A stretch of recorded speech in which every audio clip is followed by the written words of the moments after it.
ரொம்ப hard work பண்ணி நிறைய வேலை செஞ்சாதான் நிறைய சம்பாதிக்க முடியும்னு நினைச்சிட்டு இருப்போம். ஆனா அப்படி கிடையாது. It's all about Baraka.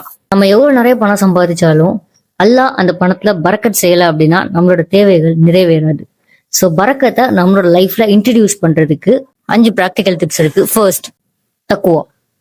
தக்குவா உடையவர்கள் பத்தி அல்லாஹ் சொல்றப்போ, இரையச்சம் உடையவர்களுக்கு நம்ம எண்ணிராத புறத்துல இருந்து உணவளிப்போம் அப்படின்னு அல்லாஹ் சொல்றோம்.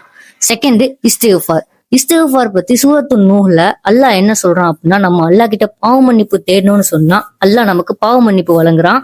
அதோட நம் மீது மலையை பொழிய செய்யறான். நமக்கு பொருள்களையும் புதல்வர்களையும் கொடுத்து உதவி செய்யறான். தோட்டங்களையும் ஆறுகளையும் உண்டாக்குறான் இப்படின்னு அல்லாஹ் சொல்லி காட்டுறான். தேர்டு, சதக்கா. நபி ஸல்லல்லாஹு அலைஹி வஸல்லம் அவங்க தர்மத்தை பத்தி சொல்றப்போ, தர்மம் உங்களோட செல்வத்தை ஒருபோதும் குறைத்து விடாது, அது ரெட்டிப்பாக்கும் அப்படின்னு நமக்கு வாக்கு தர்றாங்க. அடுத்ததா, உறவுகளை சேர்த்து வாழ்தல். And last but not least, தவக்குல்.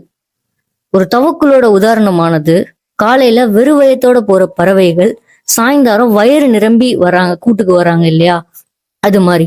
So நம்ம எந்த ஒரு ஒர்க் செஞ்சாலுமே அதுல அல்லாஹ் நமக்கு பரக்கத்தை ஏற்படுத்துவான், அதை நமக்கு சக்சஸ்ஃபுல்லா ஆக்கி வைப்பான் அப்படிங்கிற அந்த தவக்குலோட, அந்த உறுதியோட அந்த ஒரு ஒர்க்கை நம்ம செய்யணும்.